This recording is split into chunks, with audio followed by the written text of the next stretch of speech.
Ladies and gentlemen, the show we've all been waiting for, Paranormal Buzz Radio is proud to present REP Paranormal and Friends with your hosts, Kim Purvis and Allison Robinson.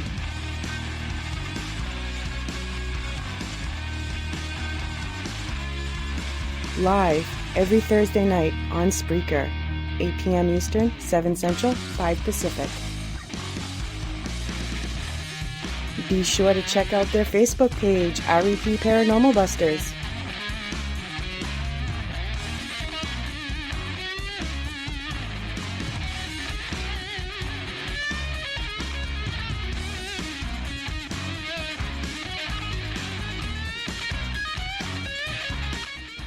The views and opinions expressed in this podcast by the host or the guest do not necessarily reflect the views of Paranormal Buzz Radio or its sponsors. Use of any material produced by Paranormal Buzz Radio without express written consent is strictly prohibited. For information on everything Paranormal Buzz Radio has to offer, visit our website, paranormalbuzzradio.com. Like us on Facebook, follow us on Twitter and Instagram. Listener discretion is advised.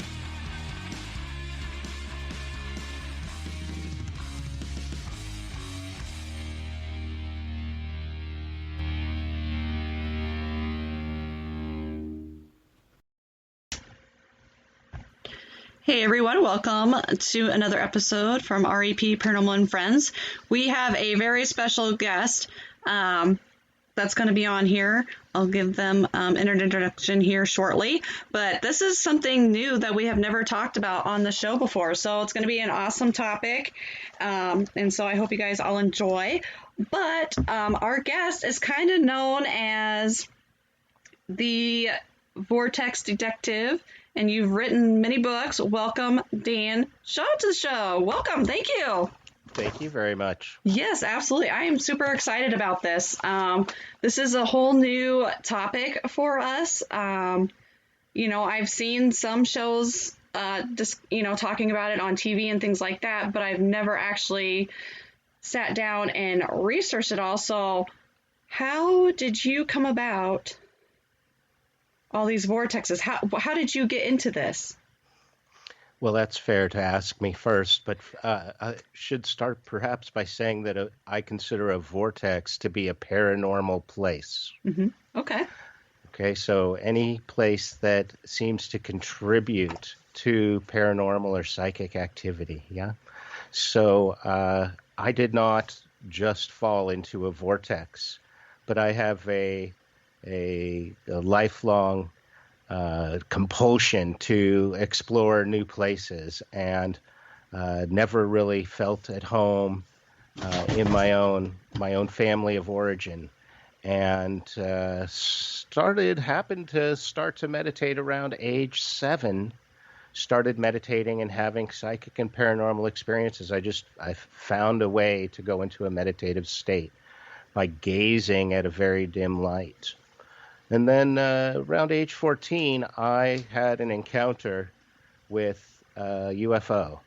And at that point, I knew I wasn't crazy, but I knew that if I shared that with people that they would think that I was crazy. Mm-hmm. So I kept that to myself for years. But that moment, of course, was transformative for me. And I knew that after that I had to question everything, that essentially everything was open to question. There were no established truths at that point. My consensus reality was just totally shattered. So I was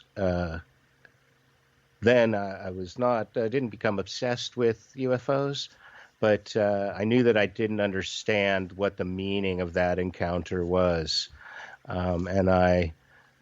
So that was always, at least in the back of my mind, that there was some broader reality going on, and I definitely felt like I wanted that ship to come take me away to my real home. Mm-hmm. And in my early 20s, I got together with a woman, and we conceived a child, and we wanted to have natural childbirth, and that took us down rather miraculous route to where we ended up in Austin, Texas, studying alchemy, extraordinary healing tools and techniques and alchemy. Mm-hmm. So So I was a student of alchemy for a couple of years when life circumstances totally changed for me. I had, at the moment, a traumatic separation from my wife and then 2 young children. Mm-hmm. And in that moment, in those couple of days following that fracture, that disruption, Mm-hmm. then this information about vortex maps, the vortex information was essentially handed to me on a silver platter. It wasn't something I sought out exactly, but Mm-hmm.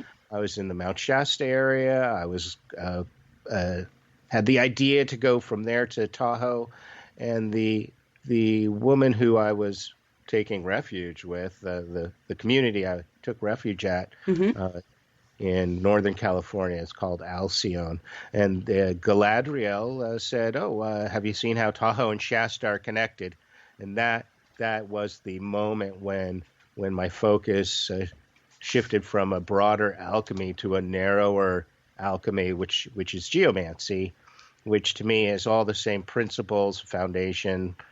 It's a subset to me. Geomancy, earth magic, is a subset of alchemy. So in the ideal sense, alchemy is about perfecting ourselves, our physiology, and our psyche. Mm-hmm.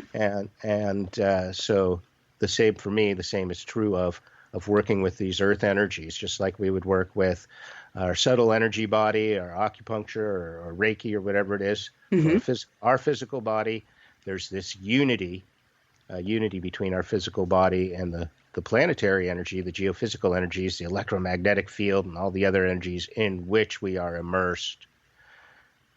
So long story, that's the abbreviated version there, but I began studying these vortexes, as I later came to call them vortexes, but these paranormal places.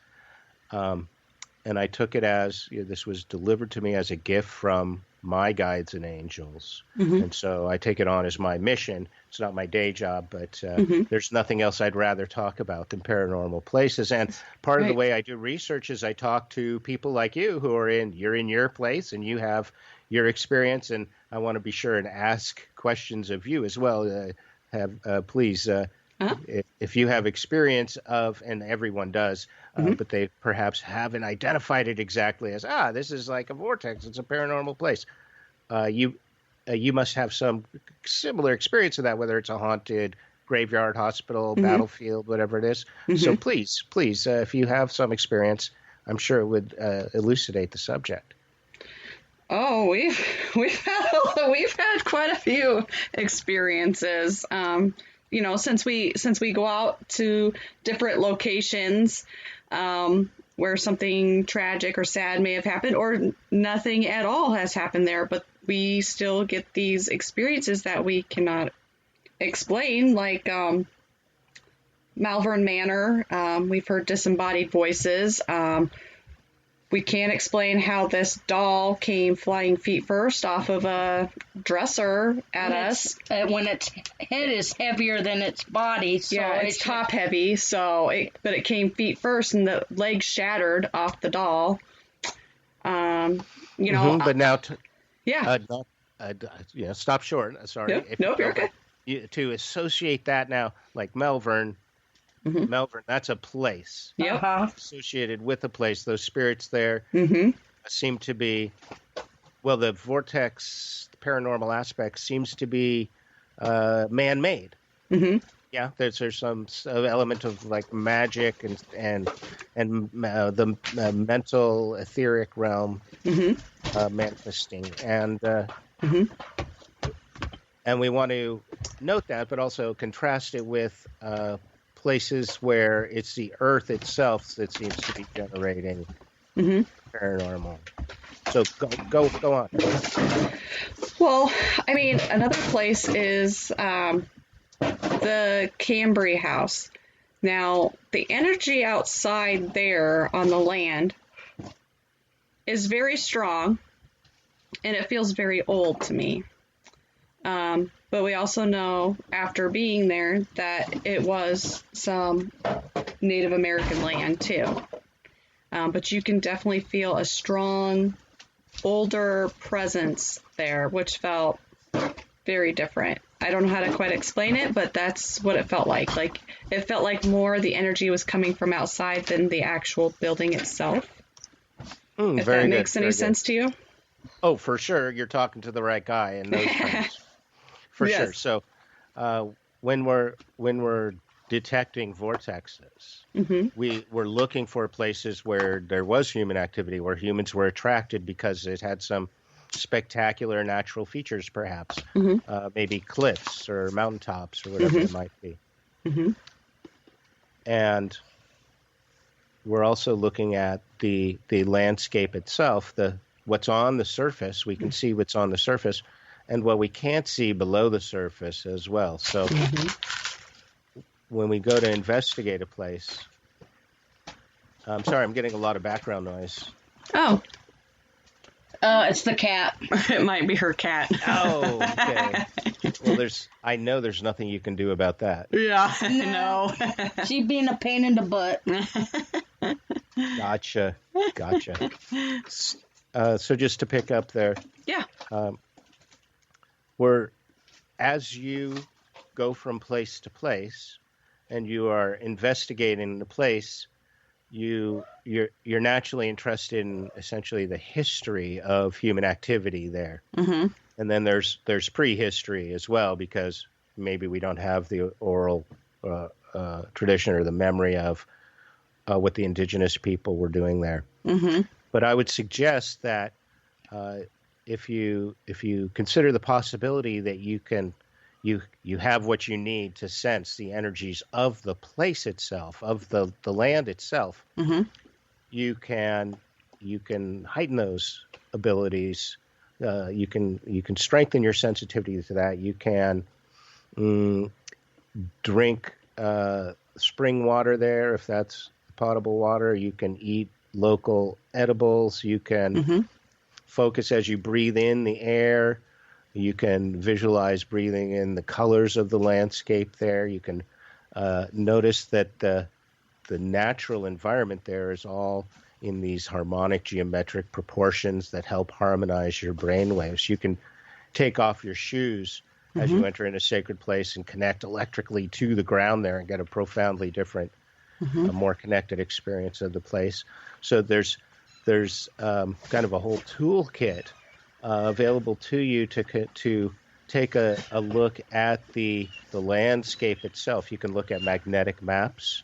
You can consider what kinds of energies, electrical energies and other kinds of energies, seismic energies, are running through the ground, how any kind of surface or subsurface water might be influencing the situation. And then the place itself and its relationship, the shape of the place itself, and then how it might fit into larger patterns of places. So those are all great vortex, what I consider vortex markers that may not completely, not sufficiently, but partly explain why the certain paranormal events are happening at a certain place. Kind of like, places that have bodies of water that run next to it, or like they say limestone, things like that. Can that produce those type of vortexes? Can those help with the energies as well?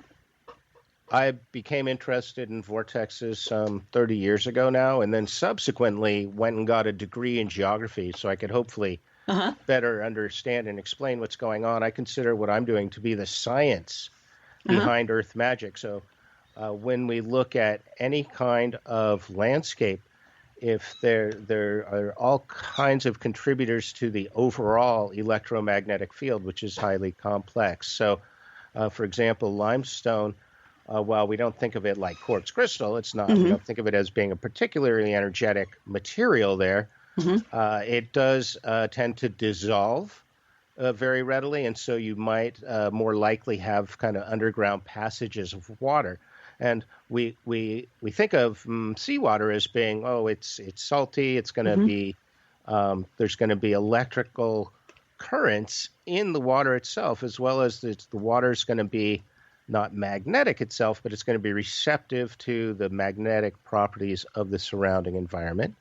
So, and we know this complex relationship between electricity and magnetism, where if you have the electrons moving, you create a magnetic field and vice versa. Mm-hmm.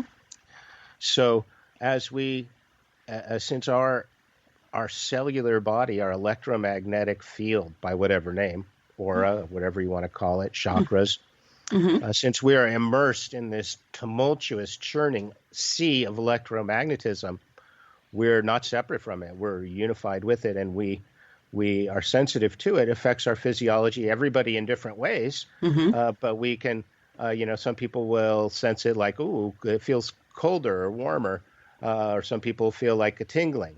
Mm-hmm. Some people might feel like a magnetic push or pull, but we have magnetite in every cell of our brain in minute amounts, and then in greater amounts in this area here, sinuses, our third eye area, Mm-hmm. Mm-hmm. greater amounts of magnetite. So we, just like birds and bees and fish, have a mechanism to potentially to sense these magnetic and electromagnetic fields. So as we expose ourselves, as we move from one environment to another, as the energy changes, Mm-hmm. we're liable to be able to sense that, and it's liable to have an effect on our psyche, on our psychic abilities, on our emotions, our Mm-hmm. physiology. Okay. Yeah. So subsurface features. You can look at geologic maps, and you can find ore and mineral deposits. Those will have an effect not just on the electromagnetic field, but on the gravity field. So Mm-hmm. some of my fellow vortex researchers have found that looking at the magnetic maps is very useful. You can actually see, just like you would see on a map showing elevations, you can see different intensities of various components of the magnetic field. And for example, the Santa Cruz Mystery Spot Mm-hmm. is a tourist attraction that is a genuine electromagnetic anomaly.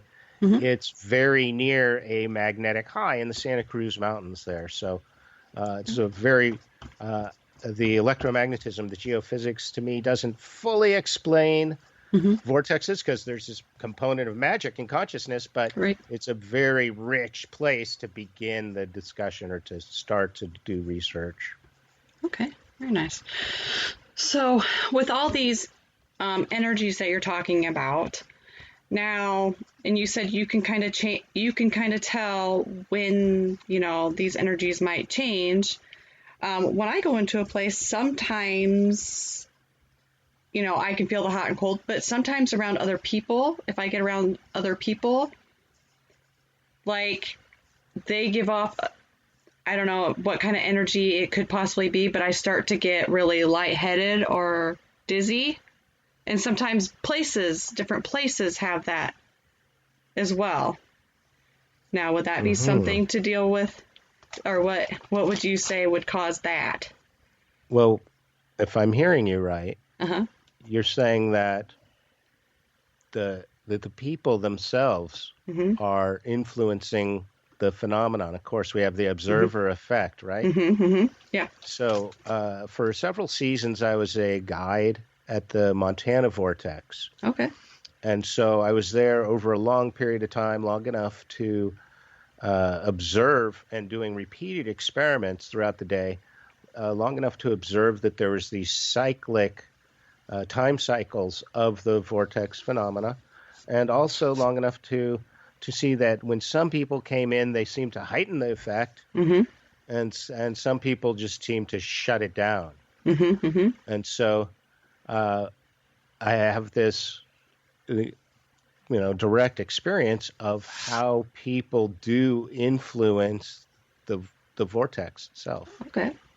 Yeah. So and people, I sincerely believe that the most powerful vortex in the world is our own heart, and in many ways, it's obvious. The Mm-hmm. blood is vortexing through the muscles there. Mm-hmm. The blood is carrying iron, and iron is a magnetic mineral there. And Mm-hmm. let's say the folks at Heart Math Institute would agree, that the heart has a profound impact on everything around it. As you come into vicinity of another person, Mm-hmm.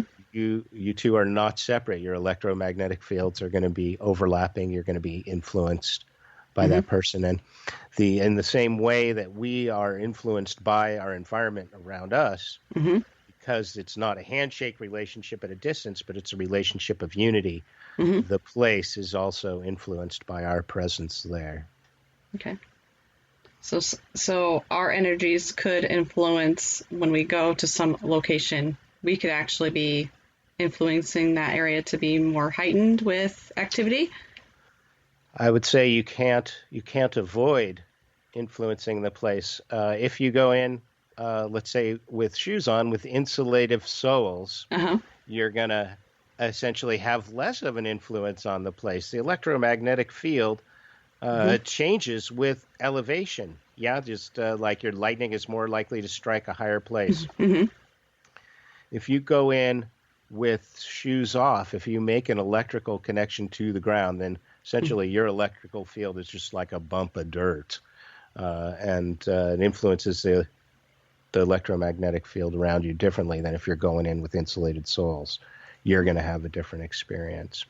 Okay. There's no separation between you and the place, and it'd be essentially impossible for you to not to influence it. Mm-hmm. Even sitting where you are, thinking about the place, you're liable to influence it because you're not separate from that place. Mm-hmm. Mm-hmm. Distance is no object.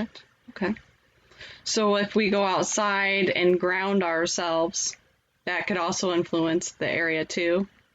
Like sometimes when I go out and ground myself, after that, I notice that sometimes maybe the activity might decrease. That is a very interesting, for me, and very interesting observation. Uh-huh. I'm not quite sure how to interpret that, but you need to be aware as you go into a place that, hey, the energy I'm feeling here, it might be the place itself. Maybe I'd feel better if I just remove myself 20 feet, 50 feet. I might feel better. So to be aware of that as you go into a place, and also be aware that, okay, this is going to affect me differently at different times. I have my own biological cycles, and the place has its own biological cycles: sun, moon, stars, whatever else, tides. And so to go in with the self-awareness that, feels good now, but, if that shifts, Right. then I just need to go to another place. Right. Yep. And that's typically what I do. But once I come in, then I've just noticed that, and I didn't know if it's because I know, like at the Cambry house, we had asked for some protection and guidance, and after that, when we went back, I noticed that everything had kind of decreased. So I didn't know if like maybe I was influencing it with my energy to begin with, or if it was somebody else, or I don't know how to quite explain it, but it was just really bizarre because the last couple times we've gone somewhere, after I go outside and ground myself, it tends to decrease. Like there's like nothing. Wow. Well, super hard to do a control experiment where you're like, okay, in this situation, I'll do this, and the next I'll do that. And it's kind of similar, same thing with vortexes themselves, because if you have some instrument to, for example, measure the electrical field going through the soil, there's how do you zero out all the confounding factors there? You're going to come back every year on the solstice, or are you going to figure, how are you going to do the statistical analysis to zero out that confounding factor? It's impossible. We are the great experiment. Yes, yeah. I would agree with that. I would agree. I just didn't know if that had some kind of effect on it. If you ground yourself with that, the earth or the land around it, if that could, affect what happens in the actual location itself. So, yep. What I would say is, if you wanted to conduct an experiment, I might suggest that you find a location near flowing water. Yeah. Oh, okay. And then you can actually run a copper wire. Okay. Put one end in the and an uninsulated copper wire would be preferable. Put one end in the flowing water. Yeah. And then when you're having the experience in the midst of an experience, you might then touch that copper wire, which would be profoundly grounding because the other end's in flowing water. Yeah. Mm-hmm. And you could see what impact that might have. It'd be very much like a switch you could turn on and then off Mm-hmm. to a degree when Okay. you let go of the. Oh, that'd be kind of interesting to do. As I So know. you can. Sorry. Nope, you're good. Go ahead. Well, you can see in the vortex research, there's definitely, it's a two-part equation because we have ourselves and then we have the place, and there's so many components to the electromagnetic field just in itself, and then there's the again consciousness and the element of magic. Mm-hmm. So when you go into a place, you're going in. It's very much like a pilgrimage. I think I can say. You're going in to perhaps meet someone or to experience some energy. I mean, the analogy between like going to Lourdes or Compostela or something, it's very similar. You have an intention, you've set up a time, you've prepared, you've traveled, you've maybe undergone some hardships of a pilgrim, and so you. Even before you leave home, the moment you conceive of, I'm going to this place, you begin a kind of a ceremony to create what it is you're intending. Yeah. Mm-hmm. So if it were me, I tend to be very cautious about like I don't have a big list of haunted places that I've been or that are on my bucket list. And when I go to an energetic place. I'd like to think I go in with a very light touch. I'm going in not with the intention to intervene, as some people do, to send spirits back to the light or to balance the energy necessarily. I can't help doing that to a degree because I'm going in with this sacred intention. But generally, I'm of the leave no trace school, and if anything, I'll go in and I'll take a garbage bag so I can bring some trash out with me. So that's the one way that I sanctify the place. So I would say doubly cautious or conscious of what are your intentions in going in this place. You're essentially, if I may say, you're going in there to encounter yourself. There's something in yourself that you hope to derive from the experience, and maybe there's some desire that hasn't been satisfied yet that you're hoping to satisfy because you keep repeating the experience. It just seems like any other experience that people keep repeating, like they're watching reruns on TV or whatever it is. There's something that you hope to derive from that. So I would encourage you to really consider, like, okay, what's going to satisfy this need of mine? What is it that I'm hoping to achieve or intending to create there? And there's a chance, might shift your perspective on what it is you're doing going into these, seeking out these experiences. Yeah, I mean, I've just never thought of it that way. I mean, we just go into these locations trying to just figure out their stories, but some energies just seem to have a different effect on me. I tend to kind of channel other things that are not necessarily there sometimes, is what I've been told. So I just didn't know if it was my energy there that was causing these things. I mean, it doesn't happen every time, it just happens occasionally. So it's kind of random. It's just, I just didn't know if that had something to do with the energies around there, outside, or something, my own personal energy. If that makes sense. It's definitely hard to sort out those tangled threads. Yeah, right. Of yeah. What are you bringing to it, and what's actually there? Right. Because I am a believer in magic and ceremony, I would say that in your preparation for going to these places, that you can meditate on, well, what's the what is the benefit that I seek to derive from going to the place? Are you going? Some people might be going there in service to the spirits who are, let's say, trapped on this plane. Right. However, people are phrasing that, and then and there's a part of that that is self-serving, in the enlightened self-interest sense, hopefully. And so I like to think that, I'm talking about myself. I'm projecting myself onto you, of course, because what else can we do? Right. We're not separate. We're the same, same being. So I put a place out in the distance, out in front of me, that I'm thinking, okay, I really want to see the Grand Canyon or X, whatever it is. And I like to remind myself that whatever benefit that I seek to derive from going to this exotic location that I've, I can derive those same benefits immediately right where I am, whether it's connecting to the earth or exploring the psychic realms. What I want people to know is that the vortexes are available to them right where they are.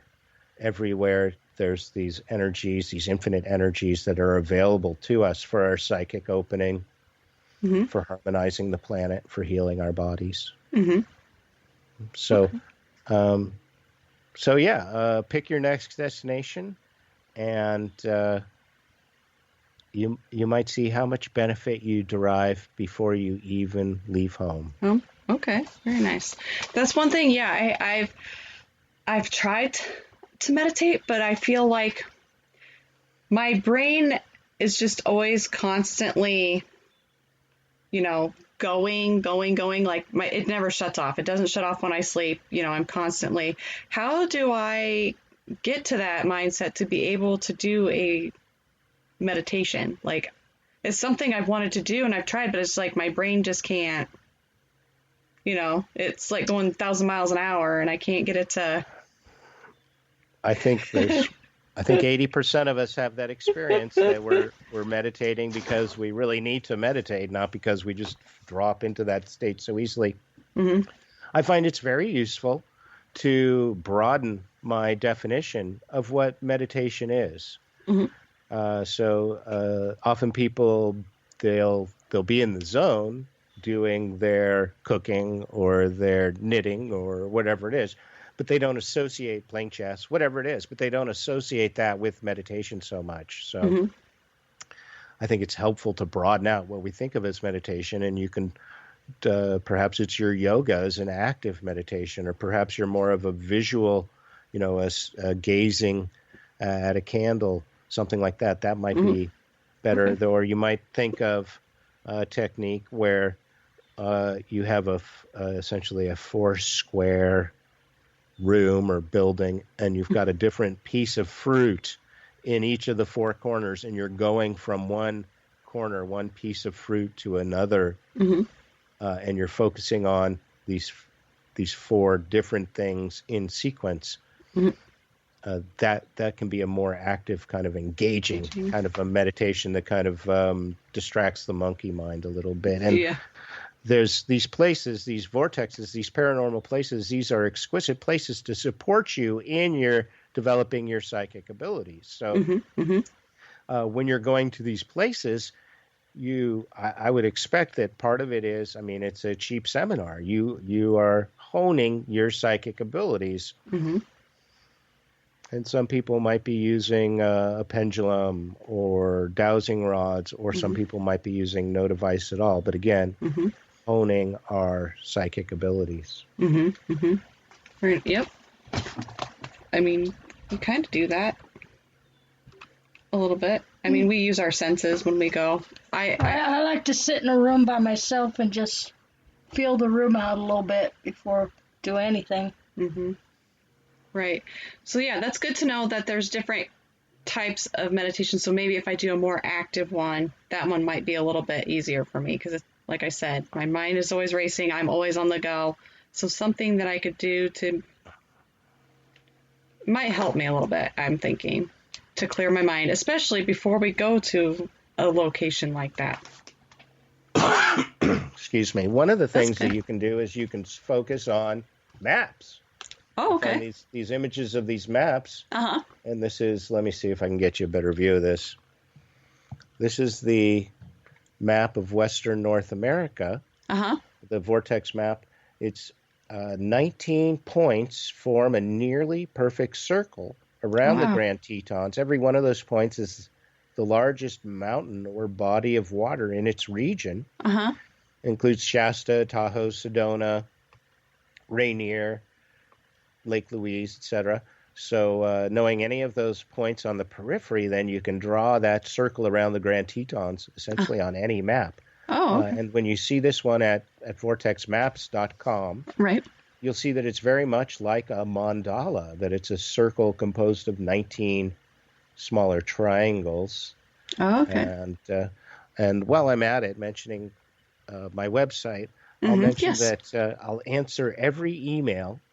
If folks email me, when folks email me at ask@danshaw.com, then I'll send them a free ebook. Oh, wow. Cool. Okay. One of my ebooks from my website. It's a downloadable book. You can print it out yourself for free. Awesome. Okay. Very nice. Very nice. Yeah. Now, going back to these maps, how many of these maps are there? You know, it just seems like there's an infinite number of these maps. When I started in the days essentially before internet, you know, these things were so precious. You had to go to your every used bookstore and hope for a book that had, you know, a bibliography, and then track those down through libraries and whatever you could do. But of course, there just seems today, it just seems like there are these new vortex maps coming out. I mean, I'm finding new vortex maps all the time, and I use the term narrowly and broadly because there's a definite there's something in the gestalt, in the collective consciousness, about visionaries and maps and mapping. For years, I've been very much focused on what I call vortex maps. And very much on these maps that show geometric patterns of places. I've tried to narrow my focus. It touches on every aspect of the paranormal, of course. But for years, I've kind of been setting aside all kinds of other visionary maps. There's about 12 different kinds of visionary maps, I find, and so I put them together in a book called Supernatural Places and Visionary Maps. And vortex maps are actually just one kind of visionary map. You can think of maps of the future, prophecy maps, maps of apparitions of the Virgin Mary as being a kind of supernatural places visionary map, geometric maps, maps of alignments, maps of star patterns. Those tend to be under vortex maps. But you can find maps of places that look like people or mythical animals. The original visionary maps for us in our culture, the constellations in the night sky. These are visionary maps. And when you look at the landscape, you can actually see reflections of the constellations, both natural and man-made. So those astrological maps are another kind of visionary map, which I've kind of set aside for many years, but now I've just included in a new book I put together, Supernatural Places. And that's when your listeners send me an email, I'll send them a copy of that ebook. Oh, wow. Awesome. Okay. Very good. Yeah. Because you have quite a few books out, don't you? I've written a number of monographs. Not all of them rise to the level of being a whole book, and they're all approaching vortexes from a little different angle. What we experience, what tools we could use, what we'll find. So I'm currently putting those all together into kind of a master work that'll include them all. Oh, very nice. Okay. Very cool. Very cool. And where can our listeners, where can they follow you on social media? Do you want to give your website information out? They can look up information on you there. Are we that close to the end? How sad. I know. We're getting there. It's been a real pleasure. Thanks for giving me a chance to talk about my favorite subject. Yes, absolutely. Your listeners can find all kinds of information, free sample chapters of my books, etc., at vortexmaps.com. And again, my email address I use is ask at danshaw.com. And part of the way that I do vortex research is through hearing from people through email.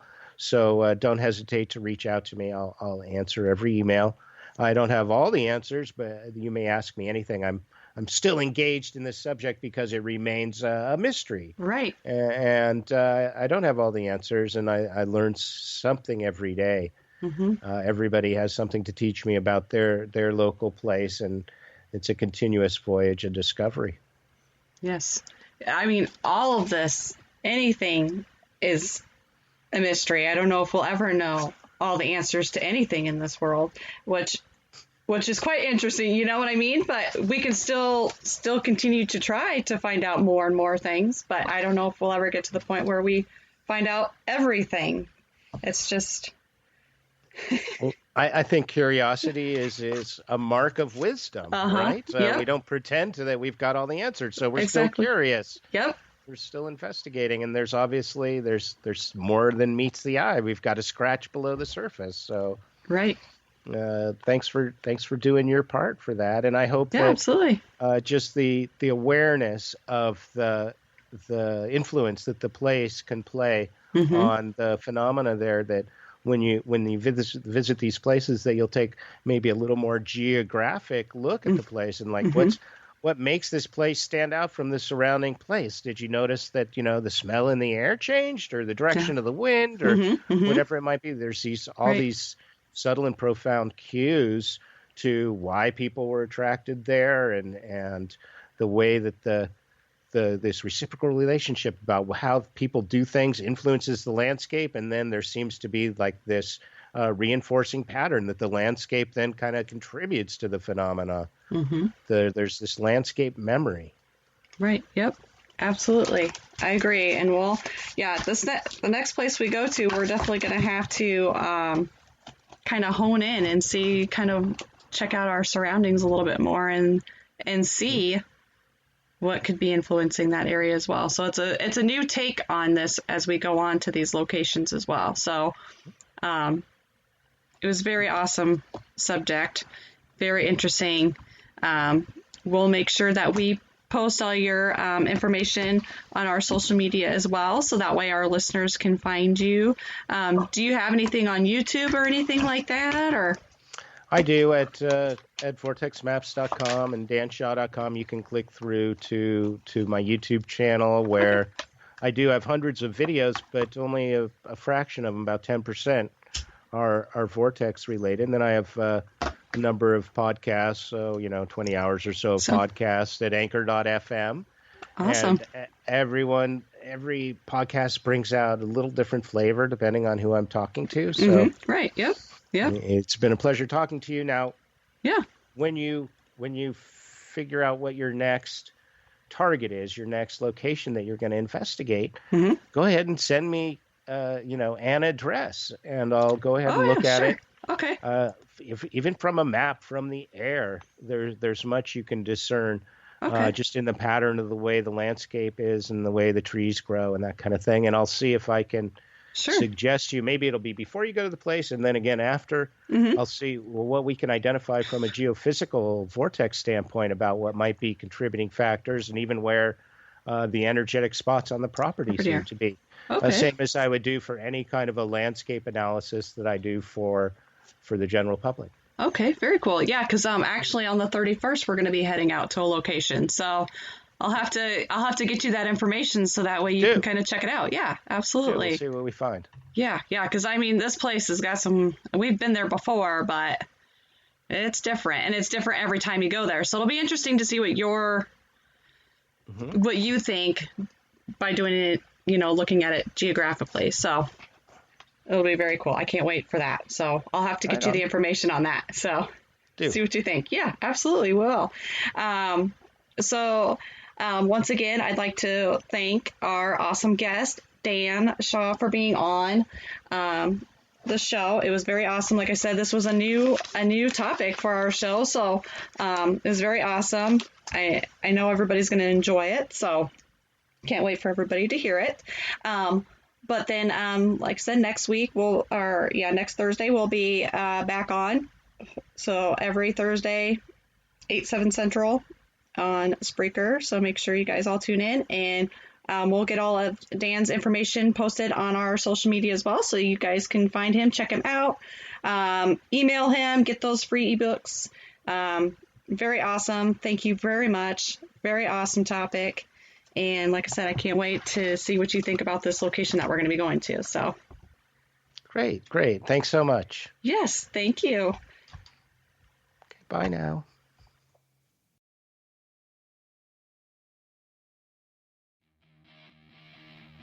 Thank you for listening to REP Paranormal and Friends. Be sure to check out Kim and Allison on Facebook at REP Paranormal Busters.